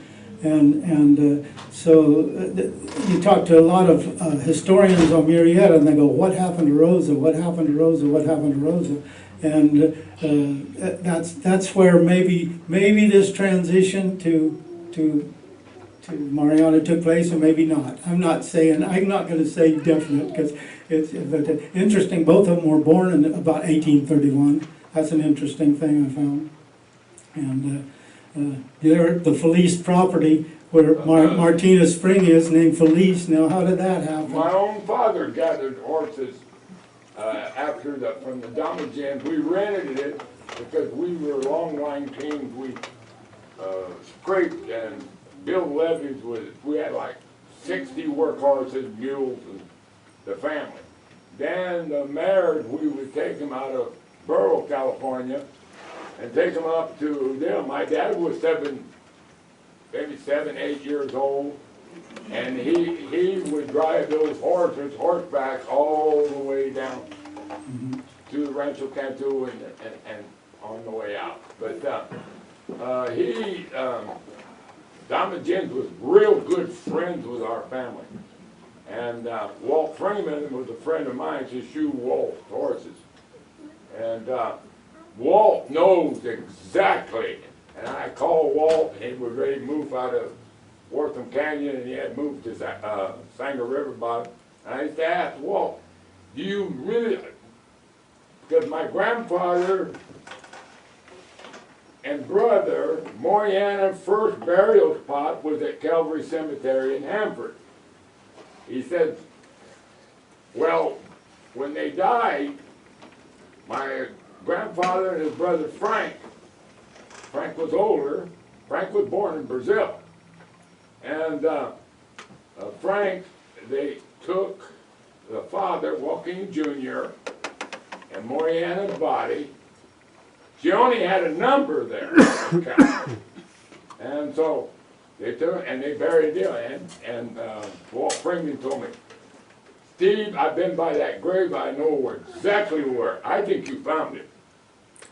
I think you found it. But where it is, he said, I know exactly where it is. So I said, well, can I get with Dave Woods and see if we can get some permission? He said, I'll try the best thing. There goes Walt, he dies. All right, I think I want to lead in, this is a perfect lead in to Mariana's death. That's a very interesting story, what happened there and what happened after her death. In 1902, she was living in Kingston and with a wood chopper. Woods, in his book, he thought the guy's name was Cabral. And he said maybe sometime somebody will figure I can't find any Cabral or any history of any Cabral living there. And then that guy's name was Gabriel Suarez. And I found out from the inquest on the death of Mariana. In 1902, she was walking on the railroad tracks just out of Kingston. And they said she walked away. The California Limited was coming. He comes around a curve and straightens out. It's right where the crossing goes to the golf course, if you're familiar with that Kingston area. Well, Kingston no longer exists, but right across the river from Layton. And they said the train engineer said she walked towards the tracks, then turned away, then walked back and walked right into the train. Train going probably 50 miles an hour, 40, whatever it was. Anyway, it killed her. They loaded her body on the train and they took it to Hanford. They did an autopsy. They said all the bones crushed and jellified and all that. Anyway, and so they had a funeral and buried her in Hanford at that time, and the Calvary Cemetery in the Potter's Field. So I went there and tried to find her grave, and those graves are basically unmarked. They're so far back, too, if there would have been marks, they're gone, if there's anything. Nobody knew exactly where it was, or if she'd been disinterred. But she was disinterred one time, we know for sure. And that's an interesting part of the story. Gabriel Suarez, too, is an interesting character. He puts his birthplace as being Brazil, and he was in what they call the War of the Rebellion. And the War of the Rebellion, if you look there, I said, what the heck is the War of the Rebellion? And that's the Civil War. That's what they called it. And there was a tax collector from Hanford named Peter von Weyler, who actually owned the property where the little house was, where Mariana and Gabriel Suarez would live. Steve brought up some information that he didn't even know about this Gabriel Suarez. When I told him Gabriel Suarez, things started clicking in his head. But he said Gabriel Suarez had a son that married the sister of Maria La Gloria, who was married to Mariana's son. So they were brother-in-laws. And so there's a tie that we just recently sort of figured out. But anyway, after the burial of Mariana, there was a group of, I don't know if they were Masons, some fraternal group was from Hanford up in San Francisco at some meetings, and they decided to go to Jordan's Museum, downtown San Francisco, and that's where Murrieta's head, at that time, it was there until 1906 during the earthquake, and supposedly Murrieta's head, I don't believe that was his head either, but anyway, they went to see it, and whose head was in there? Mariana's. And she had only died like less than a month before. And so these guys were from Hanford. They were familiar with Mariana, and they were familiar with the story. And if you think, let me give you the reasons why I think not. They gave the Rangers 90 days to get Murrieta. 90 days. It was starting in May, and so July was the end of their 90 days. The governor was Bigler. And it was the instigation to even chase him sort of started with a group of people from Mariposa. They were being robbed nightly, daily. They were, it wasn't safe for the whole gold country to be around. So they wanted something done with Murrieta. So the governor came up, and they didn't even know really which Murrieta they wanted. There was Joaquin Murrieta, there was Joaquin Carrillo Murrieta, there was Joaquin Juan Murrieta, there was Joaquin Valenzuela, and Joaquin Botelli. Anyway, all these Joaquins, and so they named 5 Joaquins. They said any of those 5 Joaquins were actually on the list of people that they could get to. And so there was not really one Joaquin Murrieta named. So they chased him up and down the state all over. They caught his brother-in-law at San Juan Bautista, Jesus Feliz. And Jesus Feliz was the only of his brother-in-laws that lived to old age. And Jesus Feliz, they got him, and Murrieta knew that the gig was about up, and he was going to take one last bunch of horses south to Mexico, about 300 horses. They were at the Cantua ranch. They were getting out, they were leaving for the last time. So anyway, in days before, they had gone about 6 or 7 times a year with that many horses south of La Baruga Ranch in Mexico, in Sonora, Mexico, and sold the ranches. He had a partner at La Baruga Ranch named Lazarga. Well, when they took the last horses, 250 horses went south, and they got about to Hone Ranch. And there was 50 horses that broke away and they left them. And Murrieta said, let's go, it's time to go, let's not chase them. So they went, and when they got down there, he turned over the horses, you guys take them on down, I'm going back. And so they don't know if he had gold or whatever. He didn't get the horses when he came back. But that's when that was in July of 1853, when everything happened at Cantua Creek.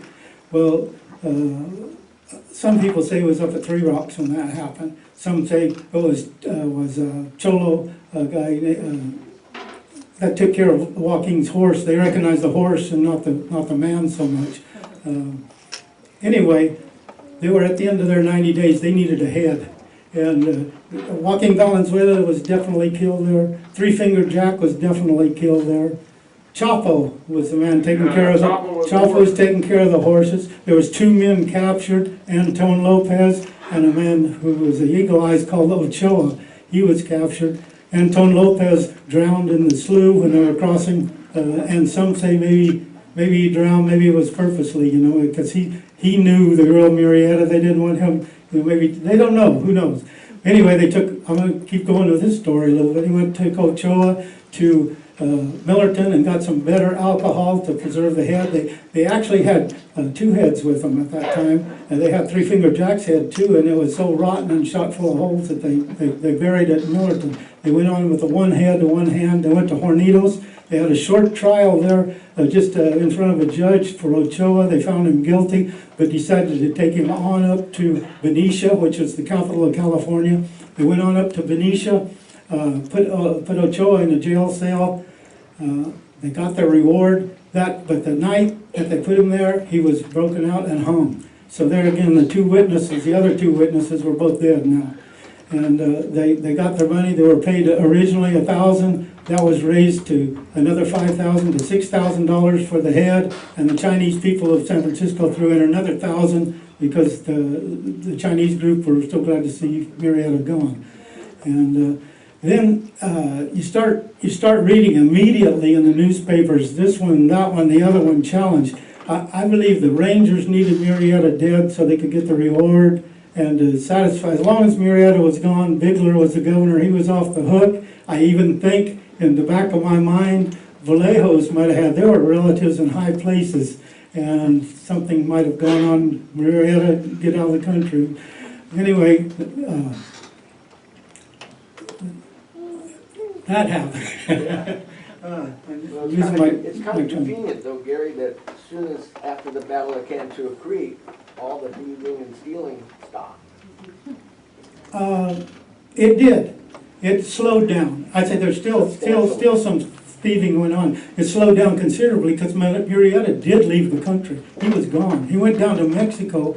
They say he came back a few times and made trips back up here, clear till 1868. Yeah, well, at first they gotta remember all the horses, cows, pigs in the state of California did not belong to America. America just got the soil. Those were our horses. They were stealing from us. Well, the wild ones. Yeah, the let's wild. get into this wall straight, and then, don't get me worked up. But anyway, me and my father come out of Los Gatos from Joe Tirada's place. And it wasn't the rendezvous with Frank Lotti we have with the gang members that I showed you all. That's an interesting story. He said the gang members would actually, or descendants of them would meet in front of the Laguna Ranch by the Laguna They Gate. call that canyon. I own right next to it, but anyway, my dad was coming, and I said, Dad, stop at this monument here at Kalinga, 1952 pickup, and I was 12. And my dad pulled, he said, because my dad couldn't read or write, okay? So he said, read that monument, tell me.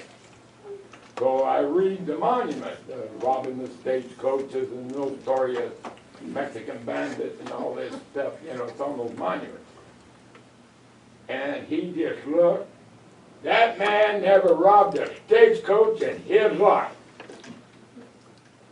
And that's the business, they got the wrong head in the jar because your grandfather visited him in San Pablo, Brazil.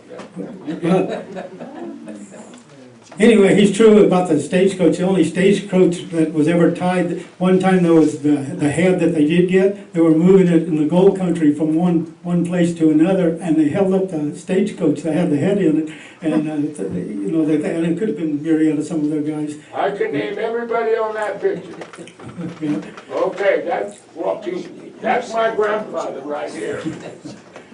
This is my great uncle Joaquin, brother-in-law, Mariana's brother. Oh. But, and the other one's my Uncle Frank. And the guy on the back is Joaquin Jr. He likes silver. He always likes silver bits. If you get Frank Lotte's book, right? He said Frank Lotte wrote the right book. That's the Bible. But my mother, when he came out of our house, I knew Frank. I met him 3 times. He come out of the house, my mother said,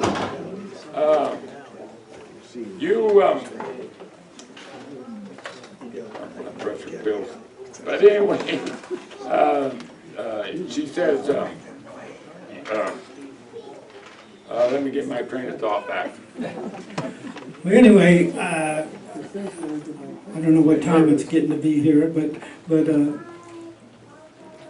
I guess we'll go back to on the head of Mariana when they decided that, and the museum, the Jordan Museum, and the other head was destroyed by 1906.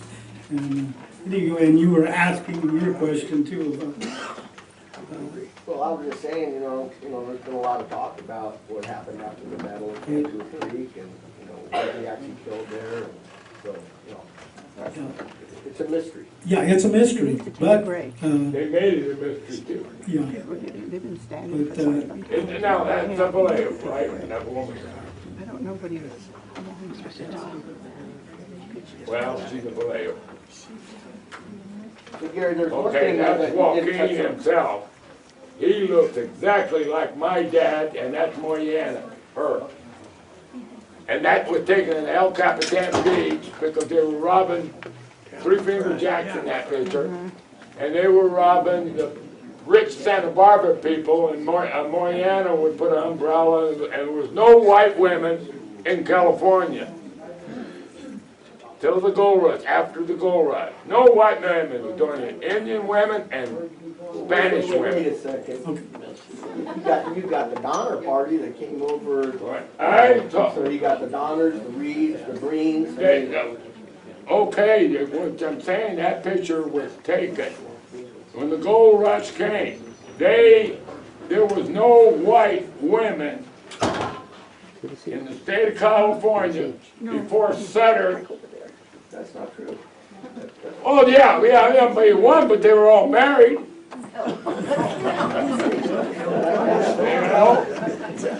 What about white women from Argentina and places like that, or were they not?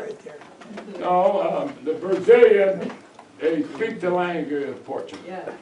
Okay, after this church thing, he took his wife, Maria Gloria, and 2 boys.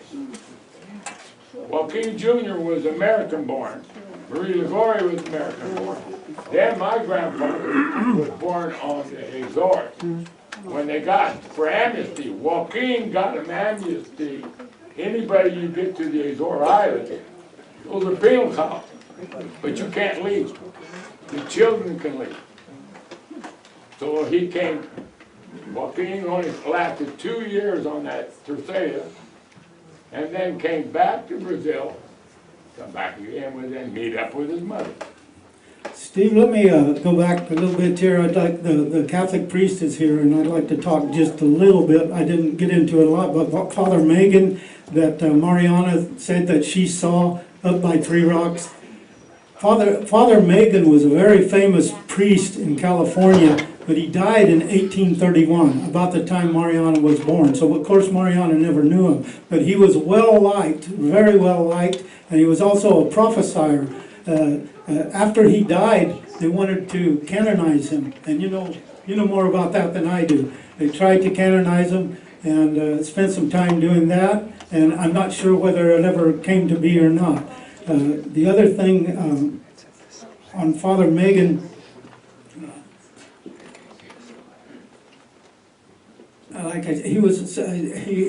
he also was sort of a prophesier. They said like Mariana, but when Mariana was having her revelations up there at Three Rocks, they contacted the Catholic Church in San Jose, down in that area, Monterey, I don't know, I believe San Jose, but they officially rejected what she was doing and said it had nothing to do with the Catholic Church, nothing to do, said if any father would have come back, they would have come back to the church and not to there or whatever. But anyway, they put down what Mariana was doing. Yeah, and Joaquin was a very church-going guy. He wasn't the bandit that they accused him of, but and her, you know, she was just that. End up they just call her Mariana La Loca. Well, I think we should leave it alone there, because we're sort of getting way out here. And if anybody has questions, you have a lot of good thoughts. There's a lot of other people that have some good. Let's hear those thoughts. Oh, I have a question. I wanted you to keep on going about Martinez Spring. Do you believe that local Mariana was reburied at Martinez? I can't. Steve has told me that. Freeman would know, and he knew. He said, "Steve, I know exactly where they're at." So it would take a crew of people to find them. Walt Freeman, who you know I knew Walt. Yeah, he's the one that told Steve that and said he knew right, and he knew that country good. He knew where the graves were, but you know, the only grave I know there, and you know of too, is the baby, the Spanish baby grave above Martinez Springs on the hill. And you thought too that maybe the baby was buried down at Chaboyas. I'm not sure. I did think that originally. You got Mariana's lock from the warehouse there, don't you? The lock? Yeah. I don't know about that. Your mother here? Yes, she is. Okay, she's the one who showed me that lock. Here, tell her. Do you know anything about the lock from the warehouse? Did you end up getting it? No, I Because no, I one day I come by and then you said, you showed it to me. You found up at Three Rocks. Did you? Would anybody else like The to lock, talk? you can have the lock, I don't care. Yes, go ahead. You were talking about the law. The what? Yes, we found it up on below the rock on Three Rocks, or below Three Rocks, and there's a cattle trail, but we were in a Jeep. And a flat there, and, but too far away to pipe water, which is what we were looking at. So, but we were down on that flat, and Ken picked this up, and it's the log. The old-fashioned log with a round thing that would fasten, and also the trunk. But we could find no evidence of it. Well, No wooden from. Yeah, but I knew you had the lock, and I want you to keep it. And so, that's part of it there. So Nancy, I always wondered, not being, I haven't been right to Martinez Springs except with my little Google airplane. You'd think with that many people, 300-400 people, there would be catches of bottles or something that they would throw the garbage in. Yeah, I'm so sorry, my son just left and he is at Martinez Springs very often. In fact, he left these for me just to show you that he picked up there, which are so much similar to the other artifacts we have here at the museum. My Uncle Larry Sullivan over here, I don't want to say how many Indians he's found, but don't those look similar to, you have some pieces like that in your collection, no? Nothing like that? Murrieta and their charms. I thought maybe. That's there's a interesting. Vallejo. If anybody else would like to talk, I don't know what time it's getting to be, but I could tell you a little bit about these pictures. Gary. I don't really have anything to add, but I kind of missed, it seems like, okay, they were camped at Three Rocks. Now, how did they get up there with her people, you know, her followers? How long did they stay? When did they leave? It seems like it's a long ways this direction to Avenel. Did they come up through Los Gatos, or did they come up through New Hydra? I mean, it seems like a wide.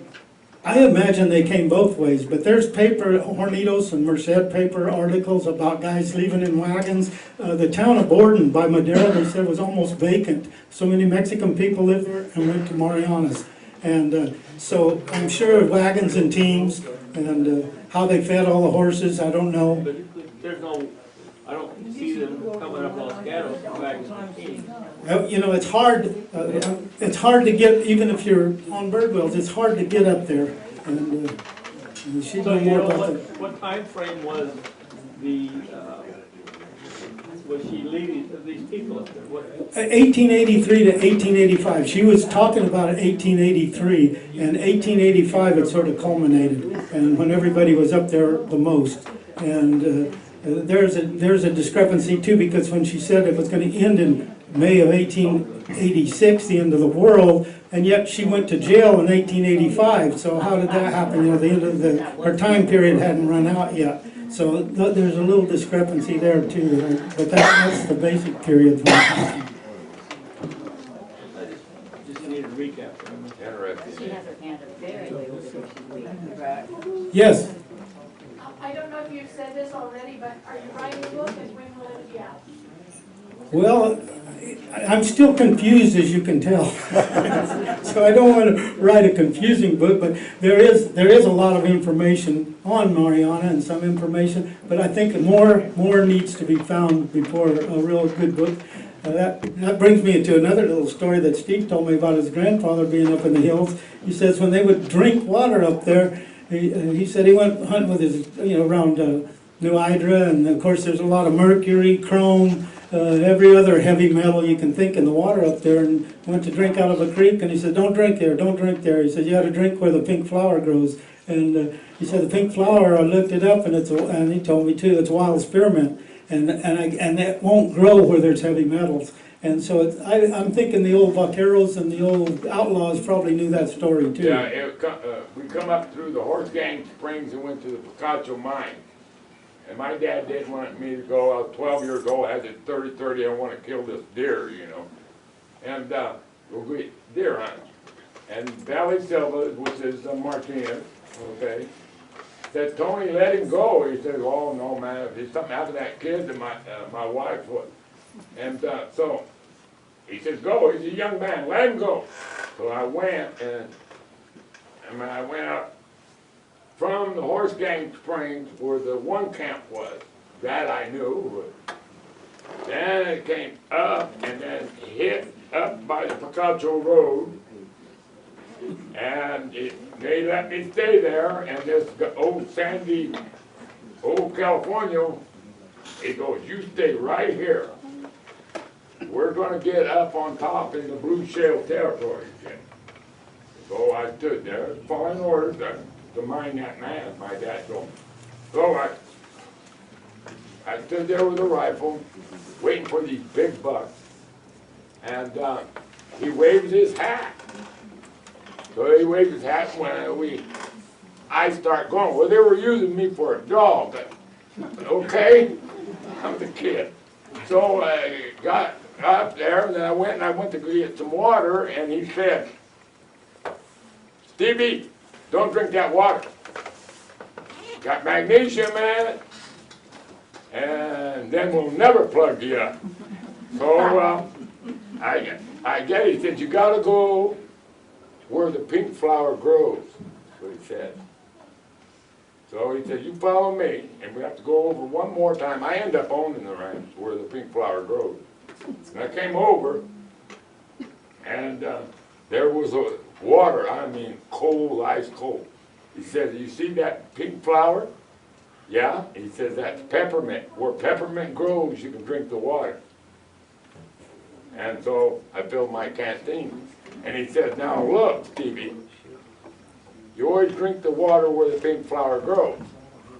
Pick your friends the same way. You know, because your friends are what get you in trouble. Pick your friends the same way. And yeah, and life will be good. And follow those 10 commandments. He also said that was the land of outlaws, and it'll always be the land of outlaws. Yeah, my dad. Does anybody else have any? Gary, Yes. There's Dead Man Canyon between the Jacalitas and the Zapato Chino. That's named after a murder that you participated in up there. I have a Yeah, story. my Uncle John. I have a story on that. You do, okay? Yeah, and yeah, they call it Dead Man's Canyon, and supposedly, I think it was a Garcia that was killed up there. Tom Garcia. Tom Garcia, and I have that. I was going to read it, but it gets sort of pretty. I get it. It gets pretty wild the way she's talking. You read those topo maps, there it is, Dead Man Canyon. Can you tell us anything about the dark hole? I have not been in that. That's off of Crane Higgins. That's more up there on the top of, the Castle Mountain, Black Mountain area. And so that's mostly Hewittson's ground up there. I was told by Neil McDougall over from the other side, he was a range manager and different things. He says, when you get over around Parkville, ask about the dark hole. Yeah, that's the top. You get to the top of Castle Mountain, you look down. I call it the Avenel Canyon. I asked Varians, and they said it was a nasty canyon, didn't have much light in it, brushy. He said, but there was water in the bottom. A lot of times cattle would get down there hard to get in. Supposedly, there were steelhead that used to run up that years ago. Go ahead. Okay, my grandfather, he was born. You're Mr. Parra, right? No. No. I'm Mr. Parr's grandson. Oh, okay, right. Okay, he was born up here in the canyon in 1886. Okay, the story he tells me, he was born in 86 and Joaquin was dead and whatever. But he tells the story his father told him. His father's name was Mariano Parra, and I do have his voting registration here in Los Gatos Canyon, and it was in the early 1870s.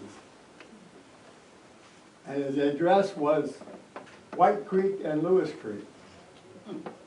His occupation was a vaquero. Anyway, to get the time frame going, so he wasn't around either.